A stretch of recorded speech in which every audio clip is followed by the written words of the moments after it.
प्रश्न लेते हैं। प्रश्न है, अगर अंग्रेज नहीं होते तो भारत का एकीकरण नहीं होता। ये अंग्रेजों की देन है कि भारत एक हुआ। भारत की डाक और रेल व्यवस्था तो अंग्रेजों ने ही की थी ना। सरदार वल्लभ भाई पटेल को हम लोग श्रेय देते हैं, पर हमें अंग्रेजों को भी श्रेय देना चाहिए। क्या इससे आप सहमत हैं? चलिए, अच्छा है 15 अगस्त के दिन आपने ये प्रश्न किया। बिल्कुल सहमत नहीं है। अंग्रेज की कंपनी थी, क्या नाम था? East India company. चलिए, वाह, आप लोगों ने जवाब दिया। अगर आप कहते हैं कि उसने भारत को एक किया, उस जमाने में जानते हैं 2 भारत था, ब्रिटिश इंडिया और देशी भारत। ये अलग क्यों थे? अगर उसने एक किया, 2 भारत था उस समय।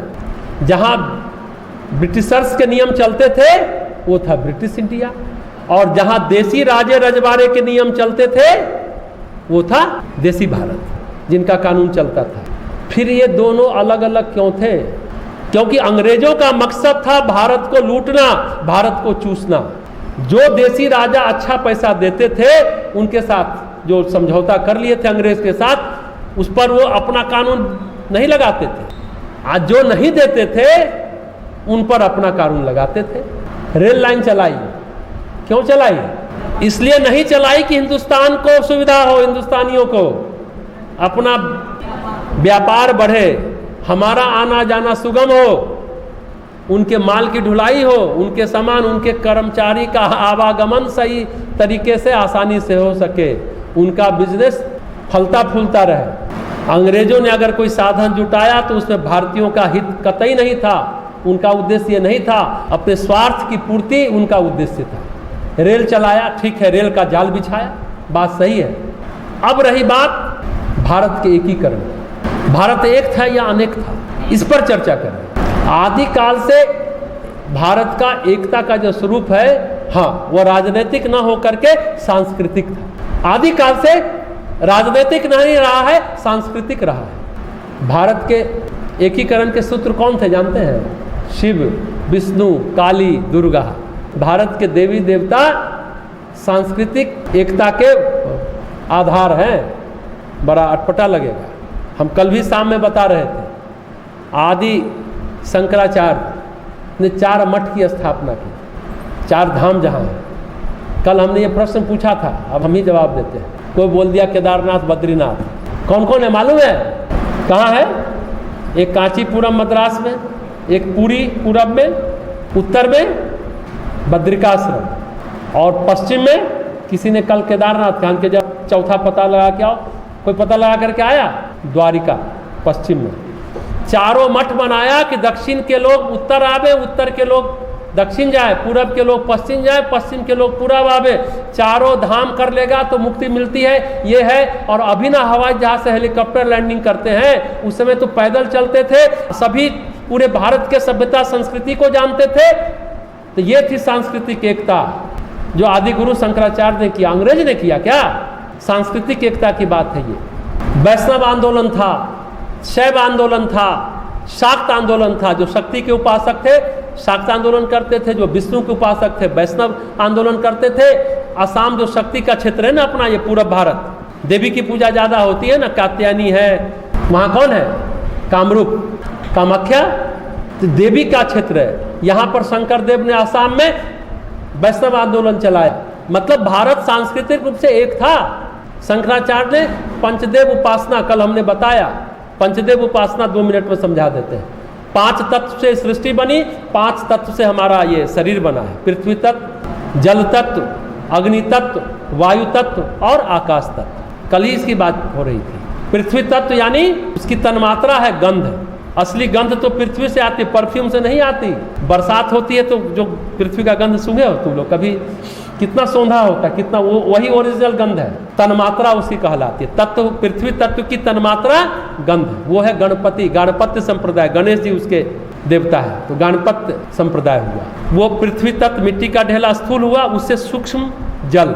मिट्टी के ढेले पर जल डालो तो बिखर जाता है मिट्टी, उससे सूक्ष्म जल तत्व, यानी उसकी तन्मात्रा रस, जो शरीर में रस है वो जल तत्व है। उसके देवता कौन हुए? विष्णु, वैष्णव संप्रदाय। जल को अग्नि सुखा सकती है, वाष्प बना के उड़ा सकती है, तो उससे सूक्ष्म तीसरा तत्व हुआ अग्नि तत्व। अग्नि तत्व की तन्मात्रा रूप, अग्नि कहते हैं जठराग्नि प्रज्वलित है तो भूख लगती है। रूप मतलब आप सुंदर कैसे लगते हैं, जब लीवर मजबूत रहता है, पाचन संस्थान ठीक रहेगा तो आप सुंदर दिखेंगे।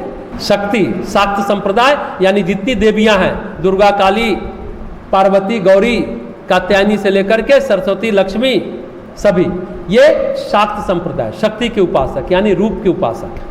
यानी पंचाग्नि होती है, 5 प्रकार की अग्नि होती है, वही अग्नि तत्व है। तो आप सुंदर दिखेंगे। चेहरा देखिए कि कुछ महिला पुरुष का चेहरा काला हो जाता है, शरीर गोरा है, मतलब पाचन क्रिया उसकी पंचाग्नि अच्छी नहीं है।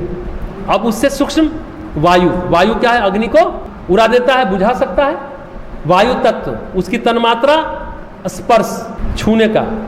हवा है तो आप छूने का एहसास है। अंतरिक्ष में आप चले जाइए, वायुयान में देखिए, अंतरिक्ष यात्री को एक दूसरे से ऐसे टकराता है, उसको एहसास नहीं होता कि हमको कोई छू रहा है। ये कभी सोचा आपने? हवा है तो आप स्पर्श का एहसास है, हवा हटा दीजिए आप एक दूसरे को छूए, पता ही नहीं चलेगा। वो कौन है? भगवान शिव, शैव संप्रदाय। उससे सूक्ष्म आकाश तत्व, आकाश तत्व है 5वां, उसका है ध्वनि, जो हम लोग बोलते हैं इथर में, वायुमंडल में, आकाश में जाता है, प्रतीक के रूप में वो सूर्य भगवान, सौर संप्रदाय। तो सभी को आचार्य शंकर ने उस समय बहुत मतांतर हो गए थे, आपस में सभी लड़ने लगे, तो बोले 5 तत्व से ये शरीर बना है। शाक्त संप्रदाय वाले वैष्णव संप्रदाय का प्रसाद नहीं खाते थे, शैव वाले ना ना ना ना ये विष्णु जी का प्रसाद हम नहीं खाएंगे। तो उन्होंने पंचदेव उपासना चलाई, अब फिर भारत को एकीकृत किया। अंग्रेज किया रेल चला के। अब समझ में आया कि भारत को एक करने में हमारे पूर्वज, हमारे ऋषि मुनियों का हाथ है, जो सांस्कृतिक एकता की बात है, पूजा पाठ की बात है, पंचदेव उपासना करके सबको एक सूत्रों में पूरा है पूरे भारत में। हाँ, अगर राजनीतिक एकता आवश्यक थी, जो बाद में आजादी के बाद हुआ, किसके द्वारा? सरदार वल्लभ भाई पटेल के द्वारा हुआ। ये बात समझिए। तो ब्रिटिश इंडिया अलग था, देसी भारत अलग था। अगर सरदार वल्लभ भाई पटेल ये काम नहीं करते तो अंग्रेजों की तरह ही भारत कई राजा रजवाड़ों में बटा रहता। उनकी जमींदारी जमींदारों की बरकरार रहती, रजवाड़ा बरकरार रह जाता, फिर भारत एक नहीं हो पाता। आज भी पाकिस्तान में है ना, रजवाड़ा है, जमींदारी है, वहाँ सब बटा हुआ है, वहाँ जमींदारी प्रथा का उन्मूलन नहीं हुआ है। परिणाम अभी जानते हैं कि वहाँ की जनता कितना उत्पीड़न सह रही है। सरदार वल्लभ भाई पटेल ने जो किया, जिसको कहते हैं एकता, समता, जो संवैधानिक एकता और राजनीतिक एकता, उनको तो अंग्रेज नहीं कर पाए थे, उनको सरदार वल्लभ भाई पटेल ने किया।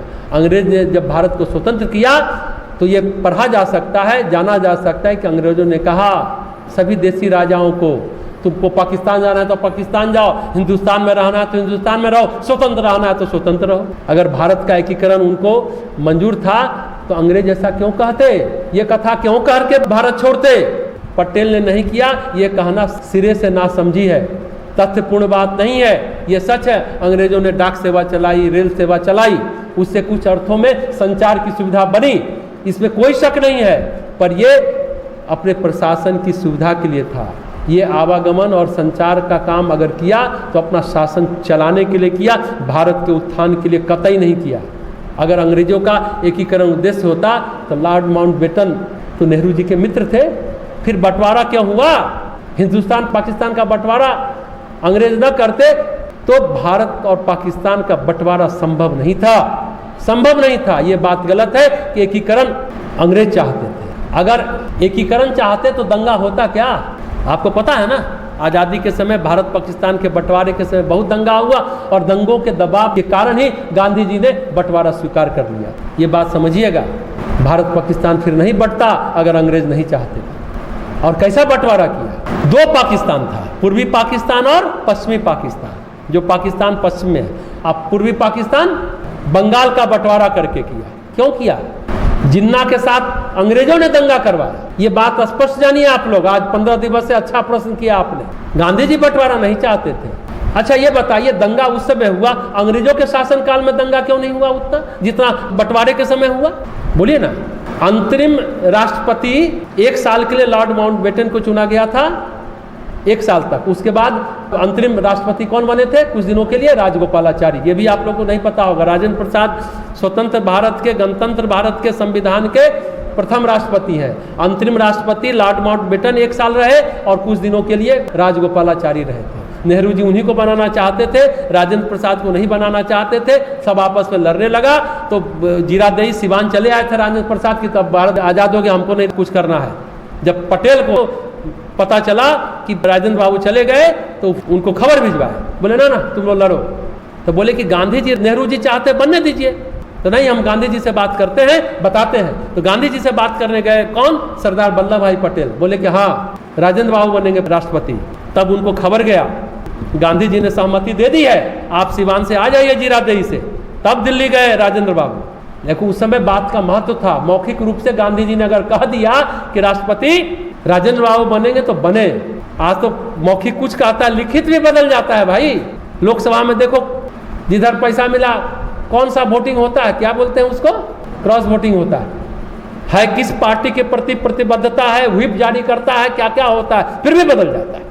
तो ये बातें हैं। बंगाल का बंटवारा क्यों किया पता है आपको? उस समय बंगाल शिक्षा के शिखर पर था, शिक्षा क्रांति, बंगाल में सबसे ज्यादा पढ़े लोग थे। तो कहा बांटो इसको, हिंदू मुस्लिम में लड़ाओ, शिक्षा व्यवस्था चरमरा जाए।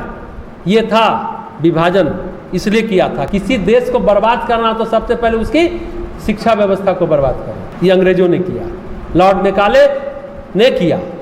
उसने अपना मैकाले शिक्षा पद्धति लाया। ये शिक्षा पद्धति क्या है सुन के आपको अपने पर शर्म होगा। पहले गुरुकुल की शिक्षा पद्धति थी, वहाँ सबको व्यवस्था बुद्धि थी, मैनेजमेंट सिखाया जाता था, एडमिनिस्ट्रेशन सिखाया जाता था, सब सिखाया जाता था। लॉर्ड मैकाले की शिक्षा पद्धति क्या है? आप लोग क्यों पढ़ना चाहते हैं? तो पहला प्रश्न क्या निकलता है? नौकरी करेंगे। लॉर्ड मैकाले की शिक्षा पद्धति हमें नौकर बनना सिखाती है, मालिक बनना नहीं सिखाती है, व्यवस्था बुद्धि विकसित करना नहीं सिखाती है। लॉर्ड मैकाले की शिक्षा पद्धति को आज भी हम लोग धो रहे हैं, नौकर बनना चाहते हैं, मालिक नहीं बनना चाहते। आज तक अंग्रेज जिंदा है। इसीलिए गुरुदेव को कहा गया, गांधी जी ने कहा कि वैचारिक क्रांति लाओ, वैचारिक गुलामी हटाओ। अब आई बात समझ में जो हमने शुरू में कहा था। तो सक्रिय राजनीति छोड़ करके पूज्य गुरुदेव ने इस काम को किया। आपको पता है किस तरह से अंग्रेजों ने अपने कपड़ा उद्योग को, मेडिकल का जो था, स्वास्थ्य व्यवस्था को कैसे ध्वस्त किया है। कपड़ा उद्योग क्या था आप सब जानते हैं, ढाका का मलमल एक अंगूठी से निकल जाता था, कितना बढ़िया कपड़ा बनता होगा। और वो लाए पावरलूम। और ये जो बातें बता रहे हैं ये सब ब्रिटिश लाइब्रेरी में ही रखा है, वहीं से बाहर आया है, जो आपको बता रहे कि भारत कितना समृद्ध था उस समय। ऑपरेशन यहीं से तो पूरी दुनिया को गया है, सर्जरी, शल्य चिकित्सा सुश्रुत ऋषि का देन है। कहता है कि भारत तो नागों का देश था, सपेरों का देश था, अनपढ़ों का देश था। यही कहते हैं ना विदेशों में, सपेरों का देश था कहा जाता है। यही एक साजिश है, सोची समझी साजिश कि हम भारत को शिक्षित करने के लिए भारत पर शासन कर रहे हैं। पूरी दुनिया में अंग्रेजों ने यह प्रचार किया था, मूल उद्देश्य तो यहाँ भारत को लूटना था। आप सोचिए कि कितना बलिदान हुआ। वस्त्र उद्योग को, शिक्षा उद्योग को, स्वास्थ्य व्यवस्था को, सबको बर्बाद किया। शिक्षा जो चरम पर था हमने बता दिया, मैकाले की पद्धति विकसित हुई, नौकर बनाने की बात हुई। सांस्कृतिक एकता की बात कहते हैं ना, अंग्रेज ने क्या कहा जानते हैं वेदों के बारे में? वेद जो है गरेड़ियों का गीत है। वेद के जो मंत्र हैं, श्लोक हैं, गरेड़ियों के हैं। बाइबल पढ़े हो? ईसा मसीह कौन थे? गरेड़िया थे। जितना बाइबल में गरेड़ियों के बारे में चर्चा है उतना वेद में नहीं है। वो तो गरेड़िया और भेड़ों की देखभाल कर रहे थे ना, चरवाहा थे ईसा मसीह। कोई बढ़ी कहता, कोई लुहार कहता। जितनी चर्चा बाइबल में है भेड़ों की, उतनी चर्चा वेद में नहीं है। लेकिन आप इस चीज को सोचिए, कुछ लोग कहते हैं कि ईसा मसीह कश्मीर आए, वहां से साधना सीख करके गए। एक सामान्य इंसान भी सिद्धि संपन्न, साधन संपन्न, शक्ति संपन्न मानव से महामानव बन सकता है। ये बातें तो कहने का आशय यह है कि गरेड़िया होकर भी ईसा मसीह को वह परम पद को पाया। तो आप भी समझे वेद गरेड़ियों का गीत क्यों कहा? क्योंकि उनको वेद समझ में ही नहीं आया। कालाक्षर भैंस बराबर, वेद समझ में आएगा अंग्रेज को? तो ये कहना कि एकीकरण अंग्रेजों की देन है, ये सर्वथा गलत है। ये सर्वकालिक सत्य है कि भारत सांस्कृतिक रूप से एक था। हाँ, राजनीतिक रूप से कोई एक किया तो सरदार वल्लभ भाई पटेल ने किया। पटेल न होते तो जूनागढ़ और हैदराबाद का जो रियासत है वो भारत में मिलने की आप कल्पना कर सकते हैं क्या? नहीं कर सकते। हाँ, नेहरू जी टांग नहीं अड़ाते तो कश्मीर भी एक होता। आज कश्मीर जो अपने सिर पर एक दाग बन के, नासुर बन के है ना, वो नहीं होता। नेहरू जी ने मान लिया क्या कश्मीर में 2 विधान 2 निशान। पता है, बहुत अच्छा प्रश्न आपने किया है। आज पहला 15 अगस्त होगा या शायद पिछले भी हुआ था, जहाँ आज पूरे कश्मीर में एक तिरंगा फहराया जाएगा। 2 निशान 2 विधान नहीं है। अब कश्मीर का झंडा और भारत का झंडा नेहरू जी ने माना था, आज का दिन है। बहुत अच्छा प्रश्न किया आपने, याद आ गया। अभी बीएसएफ वालों ने 100 मीटर ऊपर झंडा लगाया है कश्मीर में, आज फहराया जाएगा। आज आप देखते होंगे इधर गांव में, कुलगाम में अभी जो ये हुआ, वहां पर संवाददाता लोग पहुंचे, वहां की लड़कियां बोलती है कि मैं आईएएस बनना चाहती हूँ, मैं डॉक्टर बनना चाहती हूँ, मैं आईपीएस बनना चाहती हूँ। क्यों? तो देश की सेवा करेंगे। I love India, I love India. अब कश्मीर के लोग बोलते हैं, अब पत्थर नहीं है उनके हाथ में। फुटबॉल मैच खेलते हैं तो बोलते हैं कि क्यों फुटबॉल क्यों खेलते हो? नहीं, मैं भारत का प्रतिनिधित्व करना चाहता हूँ। वो पूछा, सब जितने खिलाड़ी थे तो सबका नाम रोनाल्डो, तो किसी का मेसी, सब रख दिया है नाम उसको, उस नाम से, ओरिजिनल नाम से नहीं। फुटबॉल मैदान पर उस नाम से बुलाते हैं। अभी कश्मीर में ये बदलाव आया। अगर नेहरू जी टांग नहीं अड़ाते तो उसी समय कश्मीर एक हो चुका होता। 2 विधान और 2 निशान नहीं होता। अंग्रेज अगर सहयोग करते ना, हालांकि लॉर्ड माउंटबेटन ने लिखा, उनकी बेटी ने जो उन पर किताब लिखा, कि अगर उनको पता होता, माउंटबेटन कहते थे कि मुझे पता होता कि जिन्ना को तपेदिक है, टीबी है, तो हम 6 महीना आज़ादी को टाल देते और तब भारत को आज़ाद करते, तो भारत विभाजन नहीं होता। ऐसा उस किताब में लिखा भी है। लेकिन उनका तो एक ही था, फूट डालो और राज करो। जिन्ना को किसने बनाया? अंग्रेजों ने बनाया। कहा कि बोतल से जिन्न निकाला, यानी जिन्ना निकला। मजाक में लोग कहते रहते, कोई बात नहीं। तो वो तो बोले कि विभाजन भी किया कि अब लड़ो और मरते रहो। यह है असली उद्देश्य अंग्रेज का।